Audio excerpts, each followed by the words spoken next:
Magandang gabi sa inyong lahat.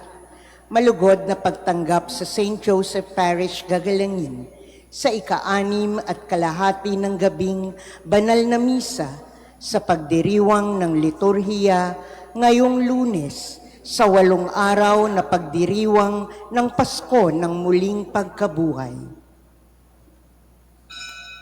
Tumayo po ang lahat at tayo'y makiisa sa banal na misa na pamumunuan ng ating Kura Paroko, Reverendo Padre Douglas D. Badong. Magsiawit kayo sa Panginoon. Alleluia! Magsiawit sa Panginoon. Purihin, purihin ang kanyang pangalan. Ipahayag, ipahayag ang dulot ng kaligtasan. Magsiawit kayo sa Panginoon. Alleluia! Magsiawit kayo. Magsiawit. Magsiawit sa Panginoon. Sa Panginoon. Sa ngalan ng Ama at ng Anak at ng Espiritu Santo, Amen. ang pagpapala ng ating Panginoong Hesukristo, ang pag-ibig ng Diyos Ama, at ang makikipagkaisa ng Espiritu Santo naway sumainyong lahat. At sumaiyo rin. Ngayon po ay Lunes ng tinatawag nating Octave of Easter o 8 araw na pagdiriwang ng Pasko ng muling pagkabuhay. Mga kapatid, aminin natin ang ating mga kasalanan upang tayo'y maging marapat gumanap sa banal na pagdiriwang. Inaamin ko sa makapangyarihang Diyos at sa inyo mga kapatid, na lubha akong nagkasala sa isip, sa salita at sa gawa, at sa aking pagkukulang. Kaya isinasamo ko sa mahal na Birheng Maria, sa lahat ng mga anghel at mga banal, at sa inyo mga kapatid, na ako'y panalangin sa Panginoong ating Diyos. Kawaan tayo na makapangyarihang Diyos, patawarin tayo sa ating mga kasalanan, at patnubayan tayo sa buhay na walang hanggan. Amen. Panginoon, kaawaan mo kami. Panginoon, kaawaan mo kami. Kristo, kaawaan mo kami. Kristo, kaawaan mo kami. Panginoon, kaawaan mo kami. Panginoon, kaawaan mo kami. Papuri sa Diyos sa kaitaasan at sa lupa'y kapayapaan sa mga taong kinalulugdan niya. Pinupuri ka namin, dinarangal ka namin, sinasamba ka namin, ipinagbubunyi ka namin, pinasasalamatan ka namin dahil sa dakila mong angking kapurihan. Panginoong Diyos, Hari ng langit, Diyos amang makapangyarihan sa lahat, Panginoong Hesukristo, bugtong na anak, Panginoong Diyos, Kordero ng Diyos, anak ng Ama, ikaw na nag-aalis ng mga kasalanan ng sanlibutan, maawa ka sa amin.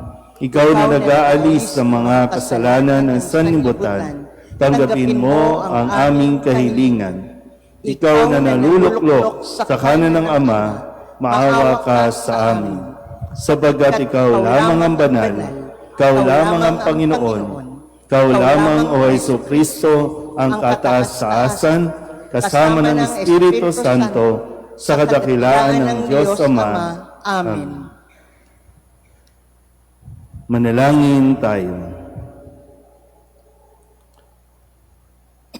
Ama naming makapangyarihan, lagi mong dinaragdagan ang mga supling ng iyong sambayanan. Ipagkaloob mong tinanggap nila sa pananampalataya ay laging pakinabangan nila sa pagdiriwang ng banal na salo-salo sa pamamagitan ni Jesucristo kasama ng Espiritu Santo magpasawalang hanggan. Amen.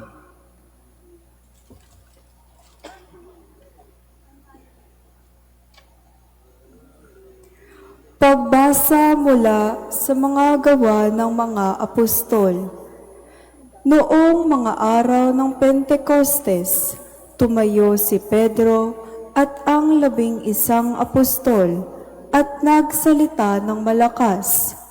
Mga kababayan at mga naninirahan sa Jerusalem, pakinggan ninyong mabuti ang aking sasabihin.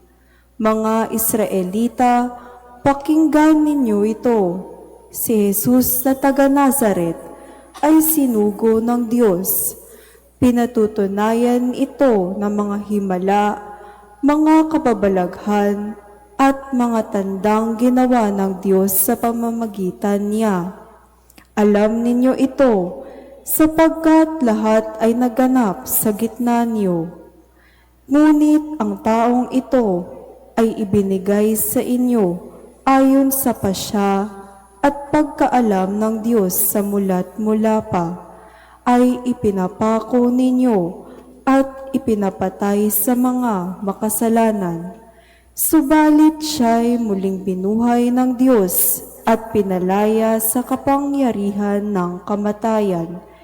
Hindi ito maaring mamayani sa kanya, gaya ng sabi ni David, "Nakita ko na laging nasa tabi ko ang Panginoon. Siya'y kasama ko, kaya't hindi ako matitigatig. Dahil dito, nagalak ang puso ko at umawit sa tuwa ang aking dila. At ang katawan ko'y nahihimlay na may pag-asa, sapagkat ang kaluluwa ko'y di mo pababayaan sa daigdig ng mga patay, at hindi mo itutulot na mabulok ang iyong banal. Ituro mo sa akin ang mga landasing patungo sa buhay.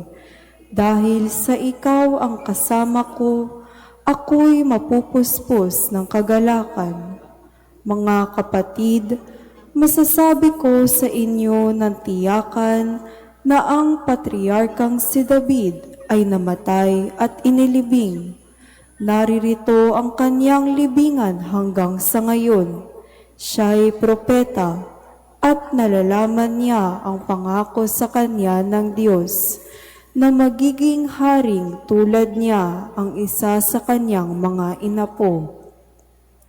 Ang muling pagkabuhay ng Mesiyas ang nakita at hinulaan ni David ng kanyang sabihin.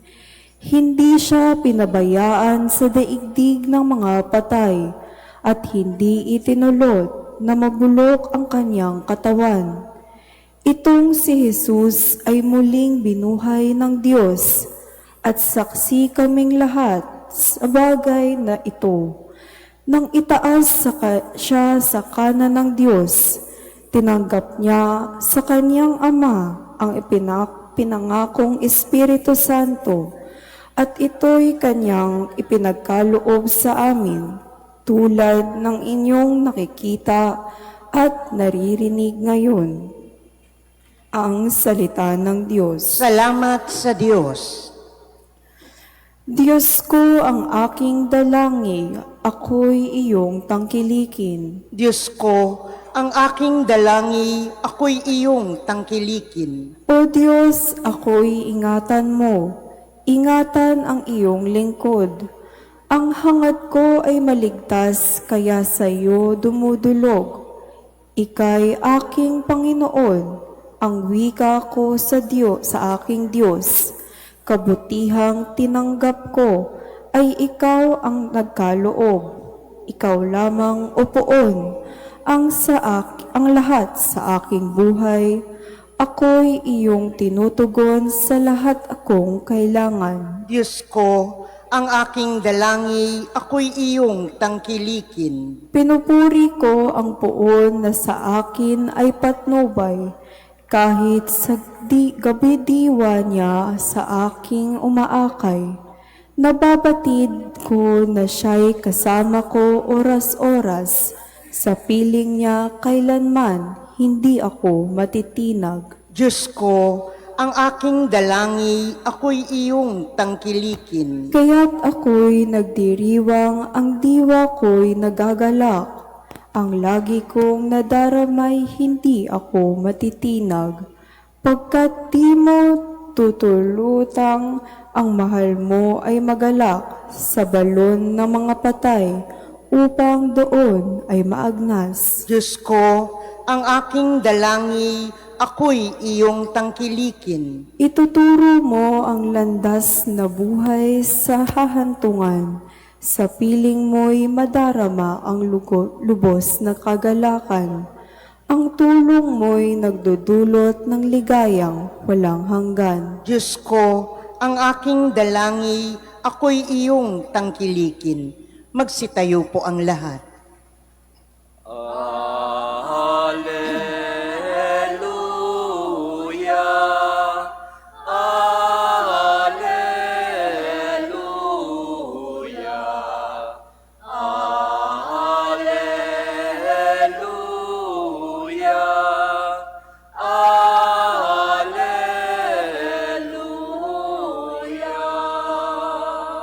Araw ngayong gawa ng Diyos, magdiwang tayo ng lubos, purihin ang manunubos. Alleluia. Alleluia. Alleluia.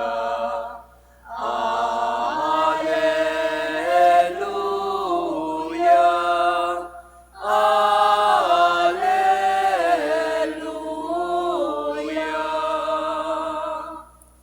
Sumainyo ang Panginoon. At sumaiyo rin, Ang mabuting balita ng Panginoon ayon kay San Mateo. papuri sa iyo, Panginoon. Noong panahong iyon, dali-daling umalis ang mga babae ng libingan. Pinagharian sila ng magkahalong takot at galak, at patakbong nagpunta sa mga alagad upang ibalita ang nangyari. Ngunit sinalubong sila ni Jesus at binati, at lumapit sila. Niyakap ang kanyang paa at sinamba siya. Sinabi sa kanila ni Jesus, "Huwag kayong matakot. Umayo kayo at sabihin sa mga kapatid ko na pumunta sila sa Galilea at makikita nila ako roon." Pagkaalis ng mga babae, pumunta naman sa lungsod ang ilan sa mga kawal na nagbabantay sa libingan at ibinalita sa mga punong saserdote ang lahat ng nangyari. Nagtipon-tipon ang mga ito at matapos makipagpulong sa matatanda ng bayan, sinuhulan ng malaki ang mga kawal at inutusan sila na ganito ang ipamalita. Samantalang natutulog kami kagabi, na parito ang kanyang mga alagad at ninakaw ang bangkay. Sinabi pa nila, "Huwag kayong mag-alala, makarating man ito sa gobernador, kami ang bahala." Tinanggap ng mga bantay ang salapi at ginawa ang bilin sa kanila. Hanggang ngayon, ito pa rin ang sabi-sabi ng mga Hudyo. Ang mabuting balita ng Panginoon. Pinupuri ka namin, Panginoong Hesukristo. Isang magandang gabi po sa inyong lahat. Happy Easter po. Ngayon po ay Lunes para sa unang araw ng 8 araw na pagdiriwang ng Pasko ng muling pagkabuhay. So may 8 days na tinatawag nating Oktaba o Octave, no? Dahil hindi basta-basta isang araw lang na pagdiriwang ang Pasko ng pagkabuhay. Kaya sa mga susunod na araw, may malalaman natin, maririnig natin ang ilan sa mga kwento ng muling pagpapakita ni Jesus sa kanyang mga alagad at sa iba pa, no, na para nang sa ganon ay mabigyan ulit ng lakas ng loob at pagtitiwala ang mga alagad na noon ay nalulungkot, nawalan ng pag-asa at hindi makapaniwala. Pakisabi nga ulit sa katabi, Happy Easter. So, sana po, no, yung atmosphere, yung ambience ay Easter season pa rin. Bahagi ng ating ipinagdasal nung Biyernes Santo, di ba, kung maalala nyo po, marami tayong pinagdasal, 11. Luhod, tayo, di ba, no? At ang isa doon ay para sa mga Hudyo. Narinig natin sa huling bahagi ng ating pong ebanghelyo na hanggang ngayon, ito pa rin ang sabi-sabi ng mga Hudyo. Okay, so kaya tingnan natin, no? Dahil may dalawang grupo na nagpakalat ng balita. Grupo ng mga kababaihang nakakita kay Jesus at ipinamalita nila na nabuhay na si Kristo. Pumunta sila sa mga alagad at pinasabi yung bilin ni Jesus sa kanila. Yung isang grupo naman, yung mga grupo ng mga kawal, kung sa ating pong kwento, sila yung mga kawal. Kung i-imagine niyo po, yung pinaglibingan kay Kristo, mayroong nakaharang na malaking bato. At hindi yun basta-basta mabubuksan ng mga kung ilan lang, at naglagay pa ng mga bantay para, yun nga, no, yung inaakala nila na baka nakawin. Pero nasaksihan nila yung totoo, pero iba ang kanilang ipinamamalita. Dahil lamang sila ay nasuhulan. Sounds familiar? Na hanggang ngayon, nangyayari pa rin. Masuhulan lang, mabayaran lang, gagawa na tayo ng ibang kwento kahit alam mo kung ano ang totoo. Pero gagawa ka na lang ng kwento dahil lamang sa kapalit na pera. Kaya nga ngayon, di ba? Kung gusto mong yumaman, anong trabahong dapat pasukin? Troll. At ano ang gawa ng troll? Magpalaganap ng kasinungalingan. Naintindihan po ba? So, hindi ko alam kung alin ang paniniwalaan mo, yung side ba ng mga kawal na inutusang magpalaganap ng kasinungalingan o ang side ng kababaihan na inutusang magpalaganap ng katotohanan. So, nasaan tayo dyan? Pero maganda rin mapagnilayan, sa atin ba, halimbawa tayo, may alam kang katotohanan. Ano ba, naibabaon na lang ba? O hanggang ngayon ayaw mong sabihin ang katotohanan? Alam nyo, kapag meron tayong alam na totoo, tapos hindi natin ipinahayag, malamang sa malamang, hindi matatahimik ang kaluluwa mo. At napakahirap ding intindihin na hanggang ngayon, marami sa atin ang nalilito at hindi alam ang tunay na kwento dahil namatay na yung mga taong dapat na nagsabi ng katotohanan. Kaya gulong-gulong nga tayo, di ba, no? Yung history ng Philippines, di natin alam. Hindi natin alam, ano bang katotohanan? Bakit, kanino ba talaga ang West Philippine Sea? Kasi may nagpapalaganap na hindi atin, may napapalaganap na atin. Ano ba talaga ang katotohanan tungkol sa mga nangyayaring impeachment? Sino ang nagsasabi ng katotohanan? Sino ang nagsasabi ng kasinungalingan? Kaya bumabalik tayo dito nang sa ganon ay makapagdesisyon din tayo. Saan ba tayo papanig? Sa kasinungalingan o sa katotohanan? So, nasa inyo po, nasa atin pa rin. Pero nawa, ang Ebanghelyo, ipinahayag ito, pero kayo po, tayo pa rin ang pipili at papanig kung saan. Ano nawa, piliin natin ang panig ng katotohanan. Amen?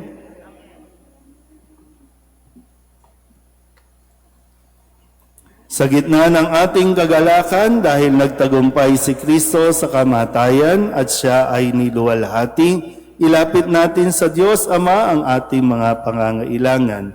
Ang ating pong itutugon, Diyos na nagtagumpay, pagpalain mo kami. Diyos na nagtagumpay, pagpalain mo kami.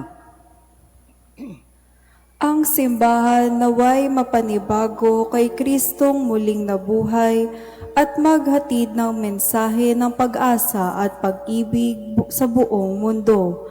Manalangin tayo sa Panginoon. Diyos na nagtagumpay, pagpalain mo kami. Ang mga pinuno ng pamahalaan naway hindi matakot mamuhay ayon sa katotohanan. Manalangin tayo sa Panginoon. Diyos na nagtagumpay, pagpalain mo kami. Ang kapayapaan ng Panginoong muling nabuhay, naway manahan sa ating mga puso at sa ating mga tahanan at lumaganap sa buong mundo. Manalangin tayo sa Panginoon. Diyos na nagtagumpay, pagpalain mo kami. Tayo bilang isang pamayanan, naway magbahagi sa lahat ng ating nakakadapuang palad ng masayang balita ng muling pagkabuhay. Manalangin tayo sa Panginoon. Diyos na nagtagumpay, pagpalain mo kami. Ang mga mananampalatayang namayapa sa kanilang pagkamatay nakasama si Kristo, naway makabahagi sila sa kanyang kaluwalhatian.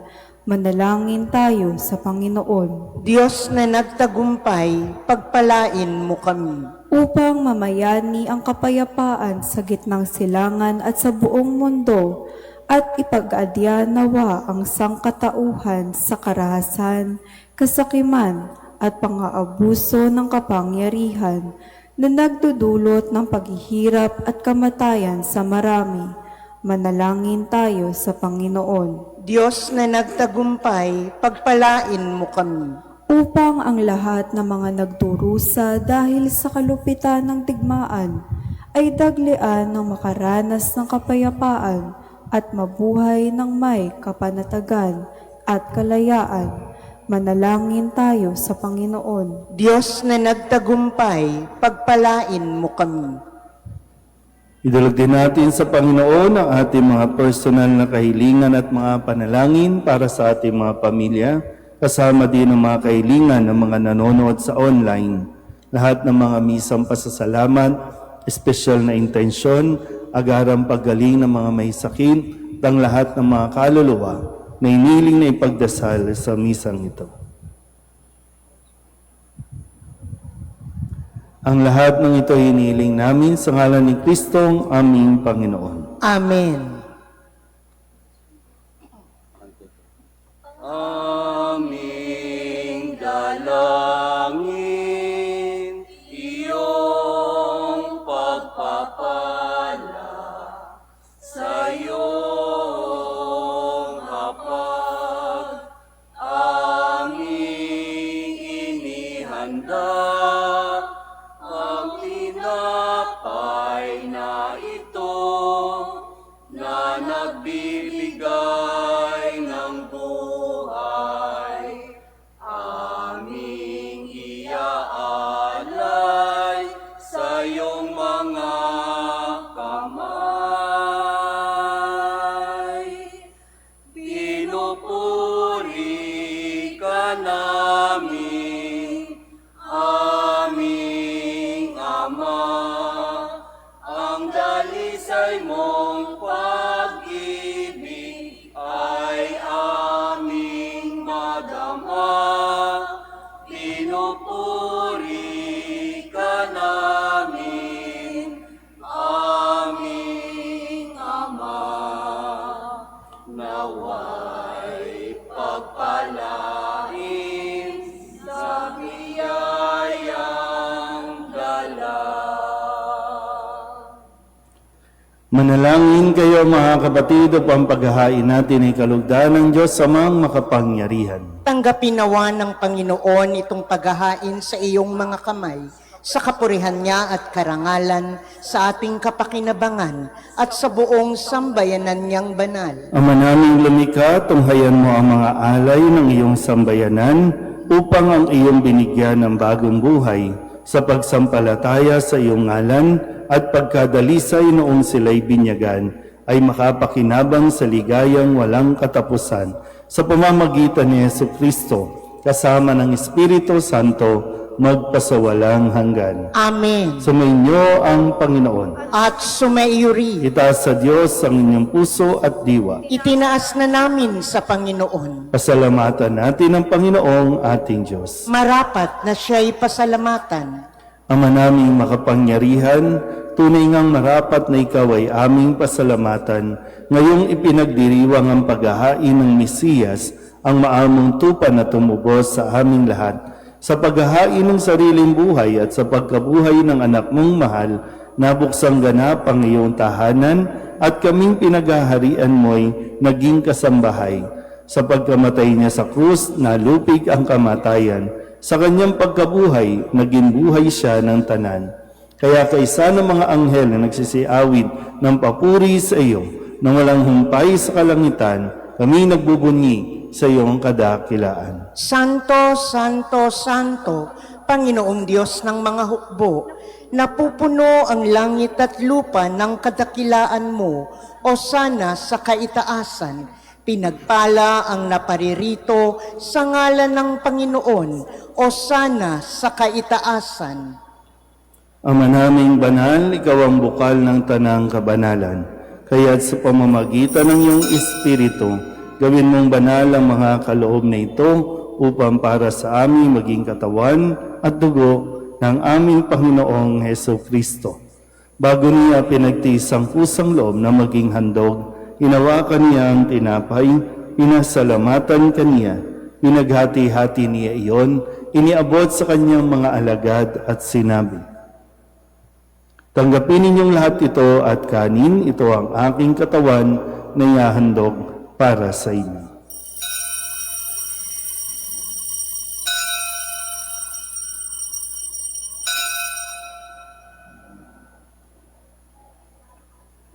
Gayun din naman nang matapos ang hapunan, hinawakan niya ang kalis, muli kaniyang pinasalamatan. Iniabot niya ang kalis sa kanyang mga alagad at sinabi, "Tanggapin ninyong lahat ito at inumin. Ito ang kalis ng aking dugo, ng bago at walang hanggang tipan, ang aking dugo na ibubuhos para sa inyo at para sa lahat sa ikapagpapatawad ng mga kasalanan.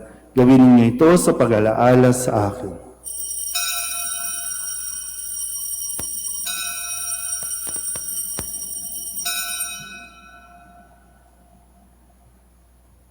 Ipagbunyi natin ang misteryo ng pananampalataya. Si Kristo'y namatay, si Kristo'y nabuhay, si Kristo'y babalik sa wakas ng panahon. Ama, ginagawa namin ngayon ang pag-alaala sa pagkamatay at muling pagkabuhay ng iyong anak. Kaya tiniaalay namin sa iyo ang tinapay na nagbibigay buhay at ang kalis na nagkakaloob ng kaligtasan. Kami nagpapasalamat dahil kami iyong minarapat na tumayo sa harap mo para maglingkod sa iyo. Isinasamo namin kami magsasalo-salo sa katawan at dugo ni Kristo ay mabuklod sa pagkakaisa sa pamamagitan ng Espiritu Santo. Ama, lingapin mo ang iyong simbahang laganap sa buong daigdig. Puspusin mo kami sa pag-ibig kaysa ni Leon na aming Papa at ni Jose na aming Obispo at ng Tanang Kaparian. Alalahanin mo rin ang mga kapatid naming nahimlay na may pag-asang sila'y muling mabubuhay, gayon din ang lahat ng mga pumanaw. Kawaan mo sila at patuloyin sa iyong kaliwanagan. Kawaan mo at pagindapating kaming lahat na makasalo sa iyong buhay na walang wakas. Kaysa ng mahal na Birheng Maria na Ina ng Diyos, ng kabiyak ng puso niyang si San Jose. Kaysa ng mga apostol at ng lahat ng mga banal na namuhay dito sa daigdig ng kalugod-lugod sa iyo, may pagdiwang nawa namin ang papupuri sa ikararangal mo sa pamamagitan ng iyong anak na aming Panginoong Jesucristo. Sa pamamagitan ni Kristo, kasama niya at sa Kanya, Ang lahat ng parangal at papuri ay sa iyo, Diyos amang makapangyarihan, kasama ng Espiritu Santo, magpasawalang hanggan. Amen. Amen.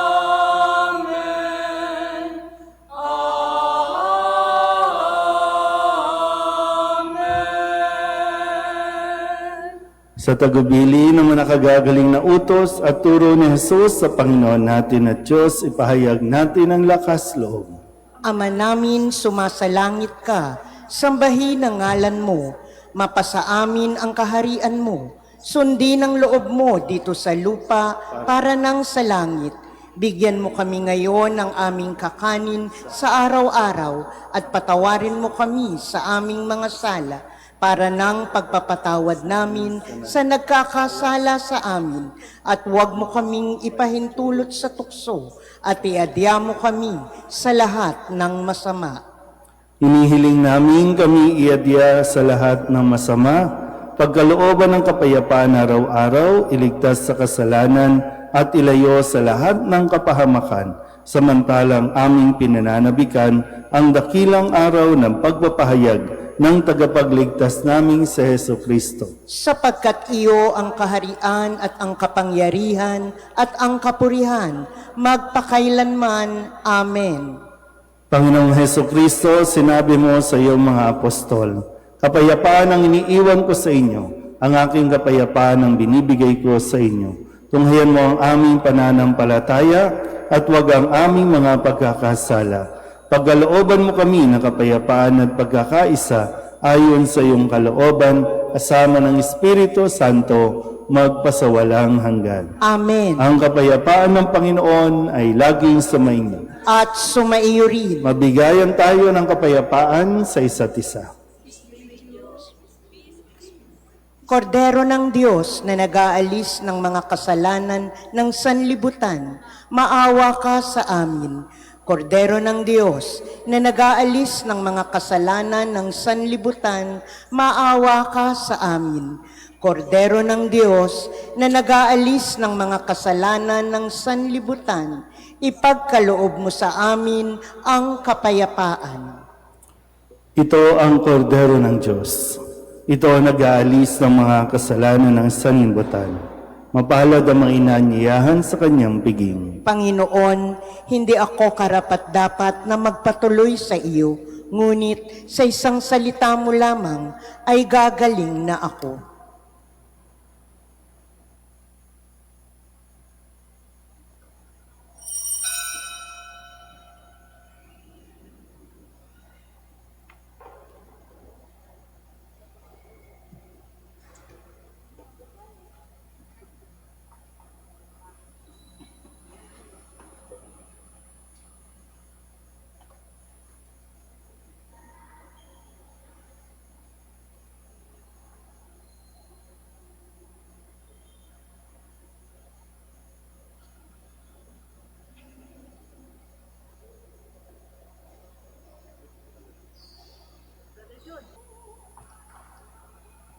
Magsiluhod po ang lahat para sa panalangin kay San Jose. Abang tagapangalaga ng tagapagligtas, kabiyak na puso ng mahal na Birheng Maria, sa iyo ipinagkatiwala ng Diyos ang kaisa-isa niyang anak. Sa iyo nagtiwala si Maria, sa piling mo si Kristo'y naging tao. Maging ama ka rin sa amin, pinagpalang Jose, at gabayan mo kami sa landas ng buhay. Ihingi mo kami ng biyaya, awa at tapang, at ipagtanggol kami sa lahat ng masama. Amen.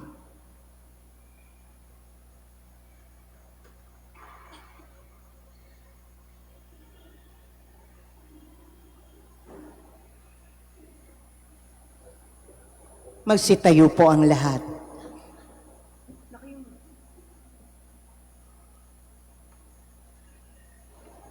Manalangin tayo.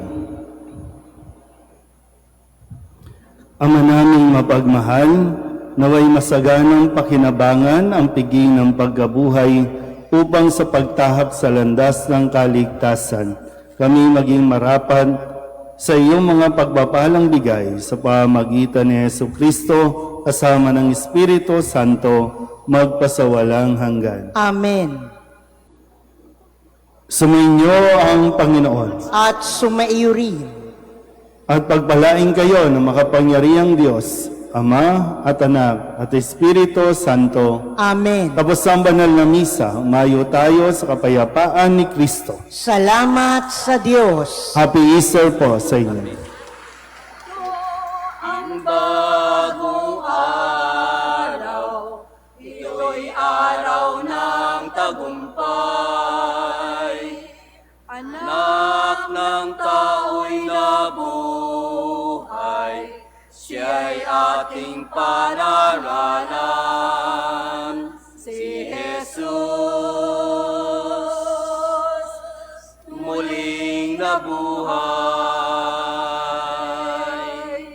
sa kamatayan, nagtagumpay.